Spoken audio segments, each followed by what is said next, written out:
ছোট্ট ঘরে সুখের মেলা, সংসার জুড়ে স্বপ্ন খেলা। আমি ঘরের রানী, ভালোবাসার টানে ছোট্ট ছোট্ট সুখ খুঁজি আপন ঠিকানায়। রান্নাঘরের গল্প, সংসারের রং, হাসি মুখে কাটে আমার প্রতিটা ক্ষণ। ভোরের আলো জানা।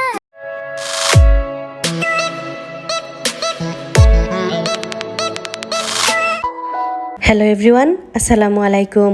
Welcome back to my channel. আমি ফাহমিদা পারভিন উর্মি। আশা করছি যে যেখানে আছেন সবাই অনেক অনেক ভালো আছেন, সুস্থ আছেন। আলহামদুলিল্লাহ, আল্লাহর অশেষ রহমতে আমরাও অনেক ভালো আছি।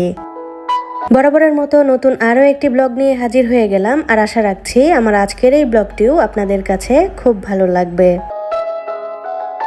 দুই চুলায় দুটো রান্না বসিয়ে দিয়েছি। এক চুলায় হচ্ছে বাচ্চাদের জন্য খিচুড়ি রান্না বসিয়েছি, আর এক চুলায় হচ্ছে ডিম রান্না করব, সেটাই সিদ্ধ দিয়েছি, সাথে আলু। এখন খিচুড়িটা হয়েও গিয়েছে, আর খিচুড়িটাতে বাগার দিয়ে দিচ্ছি। আমার বাচ্চারা এই খিচুড়িটা খেতে কিন্তু খুবই পছন্দ করে। আজকে আলু দিয়ে খিচুড়ি রান্না করেছি, আলুটা খেতেও কিন্তু তারা খুব পছন্দ করে। এই জন্য সব কিছুতেই আলুটা একটু বেশি বেশিই দিতে হয় আমাকে। আচ্ছা আপুরা, কে কোন জেলা থেকে আমার ভিডিও দেখেন অবশ্যই কিন্তু আজকের এই ভিডিওতে কমেন্ট করে জানাবেন। আমাদের সিলেটে তো প্রচুর গরম পড়েছে, গরমে একদম অবস্থা নাজেহাল হয়ে গিয়েছে। রান্নাঘরে একেবারে ঢুকাই যাচ্ছে না, কোনো কাজকর্মই তো করতে পারছি না ঠিক মতো। বারবারই কাপড় চেঞ্জ করতে হয়, ঘেমে যায় বেশি। আমি কিন্তু সবার থেকে একটু বেশিই ঘামি, কেন জানি না আমার ঘাম বেশি হয়। সেজন্য কিন্তু আমি দিনে 2 থেকে 3 বার গোসলও করি, আবার কাপড়ও চেঞ্জ করি একটু পর পর। তো এটাতে কিন্তু খুবই সমস্যা হচ্ছে আমার জন্য। ভয়েস দিতে গিয়েও অবস্থা খুবই খারাপ হয়ে যায়, যেহেতু ফ্যান অফ করে ভয়েস দিতে হয়, আর এই গরমে ফ্যান অফ করা মানে খুবই জুলুম হয়ে যাচ্ছে। তো জানি না কতদিন এইভাবে আর ভিডিও কন্টিনিউ করতে পারবো। খুব বেশি গরম পড়েছে আর খুব বেশি কষ্ট হচ্ছে সবটা সামলে নিতে। আপনাদের কার কি অবস্থা অবশ্যই কিন্তু আজকে কমেন্টের মাধ্যমে জানাতে ভুলবেন না। রান্নাঘরের কাজ অর্ধেকটা এগিয়ে রেখে এসে এখন মেয়েকে খিচুড়ি খাওয়াবো। আর মেয়েকে যেহেতু কোনো প্রকার মোবাইল বা কোনো কিছু না দিয়ে খাওয়াই, তো সেই জন্য কিন্তু অনেকগুলো কথা তার সাথে বলতে হয়। তো খেলার ছলে ছলে খাইয়ে দিই আর কি। সে খাওয়ার সময় একটা পুতুল বা যে কোনো একটা কিছু হাতে নিয়ে বসে, তো সেটার সাথে কথা বলতে হয়, তার সাথে কথা বলতে হয়। এই পুতুলটার নান হই আমি। আমার আম্মাকে তো আনহা দিহা নান বলে ডাকে, এই জন্য এই পুতুলটারও নান আমি। পুতুলটা তাদের মেয়ে আর আমি হচ্ছি তাদের নান। তো যাই হোক, এভাবেই মেয়েকে খাইয়ে দিলাম আর রান্নাঘরের কাজগুলো এগিয়ে নিয়েছি। এখন অনেকগুলো কাপড় নিয়ে আসলাম, আর এগুলোই ভাঁজ করতে হবে। বললাম না যে দিনে কয়েকবার গোসল করতে হচ্ছে, তো ওই কাপড়গুলো আবারও ধুয়ে দিতে হচ্ছে।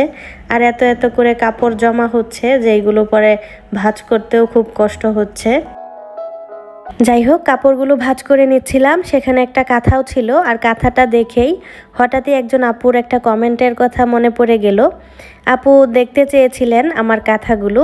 ওই যে আমি ভিডিওতে যে বিছানা গুছাই, কাঁথাগুলো ভাঁজ করে রাখি, তো ওখান থেকেই হয়তো আপু কাঁথাগুলো দেখতে চেয়েছিলেন। তো আমার কিন্তু অনেক কাঁথা আছে, আমার আম্মা নিজের হাতে সবগুলো আমাকে বানিয়ে দিয়েছিলেন। আর এগুলো কিন্তু আমারই ব্যবহার করা উড়না, তো পুরনো উড়না দিয়ে কিন্তু এই কাঁথাগুলো বানিয়েছে আম্মা। এই জন্য এক একটা এক এক কালার, দেখতে কিন্তু খারাপ লাগে না, আর গায়ে দিয়ে ঘুমাতেও তো আরাম লাগে।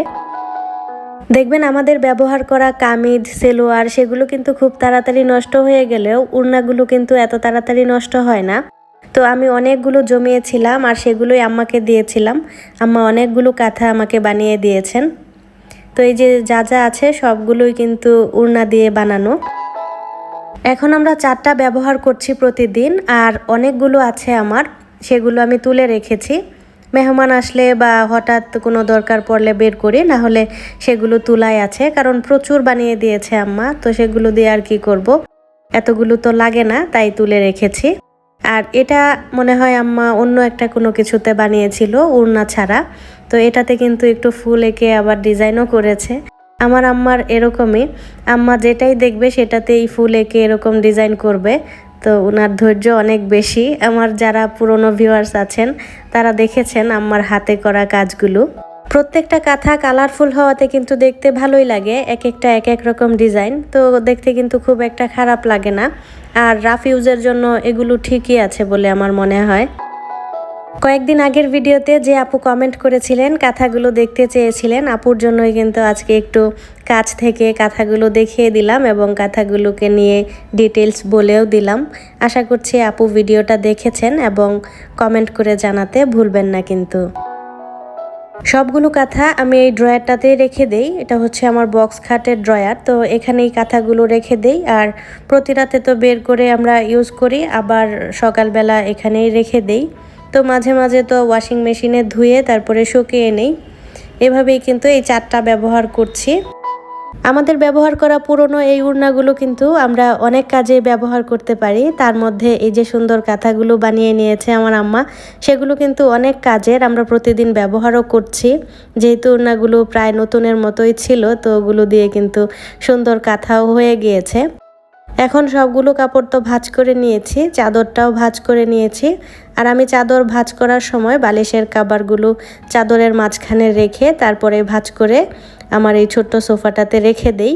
তাহলে যখন যে চাদরটা বের করি সেখানেই বালিশের কভার সহই পাওয়া যায়। বেশ কয়েকদিন ধরেই একজন আপু আমার আলমারিটা কিভাবে গুছিয়েছি সেটা সম্পর্কে কমেন্ট করে যাচ্ছেন। তো আমি কিন্তু কিছুদিন আগেই আমার আলমারি গুছানো নিয়ে একটা ভিডিও শেয়ার করেছিলাম। তো আপু হয়তো ওই ভিডিওটা কোনো কারণে স্কিপ করে গিয়েছে, তো এই জন্য আপু বারবারই ওই কমেন্টটা করছে যে আলমারি গুছানোটা দেখতে চায়। তো এই জন্য কিন্তু আজকে আমি আমার আলমারিটা একটু দেখিয়ে দিচ্ছি। আলমারির ভিতরে আমি যেভাবে গুছিয়েছি সেটাই একটু শেয়ার করছি। আলমারিটার প্রথম থাকে আমি কিছু বিছানার চাদর আর পর্দা রেখে দিয়েছি। পর্দাগুলো বেশ দাম দিয়েই কিনেছিলাম, সেজন্য এগুলো সবসময় ব্যবহার করি না, একটু তুলা করেই ব্যবহার করছি। আর এরপরের তাকেই হচ্ছে আমার কাপড় চোপড়গুলো ভাঁজ করা আছে। রেগুলার ইউজের কাপড়গুলো এক পাশে, আবার যেগুলো শীতে ব্যবহার করব সেগুলো আরেক পাশে। আর এটা হচ্ছে 3 নাম্বার তাক। তো 3 নাম্বার তাকে একটা ঝুড়ি রাখা আছে। এটা হচ্ছে আনহার যে কাপড়গুলো ছোট হয়ে গিয়েছে সেগুলো আবার আদিহার জন্য রেখে দিয়েছি। মোটামুটি ভালোই আছে কাপড়গুলো, এই জন্যই আদিহার জন্য রেখেছি। আর তারপরেই হচ্ছে একটা বড় ব্যাগ আছে, আর এখানে আমাদের সবার শীতের কাপড় রাখা আছে।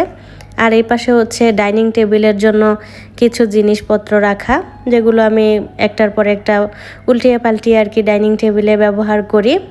আর 3 নাম্বার তাকটাতে যেটাতে ঝুড়িটা রাখা আছে তারই পাশে হচ্ছে আনহা দিহার কাপড় ভাঁজ করা। আর এই ছিল আমার আজকের ছোট্ট ব্লগ। কেমন লাগলো কমেন্ট করে জানাতে ভুলবেন না। আজকের মতো বিদায় নিচ্ছি। আল্লাহ হাফেজ, আসসালামু আলাইকুম।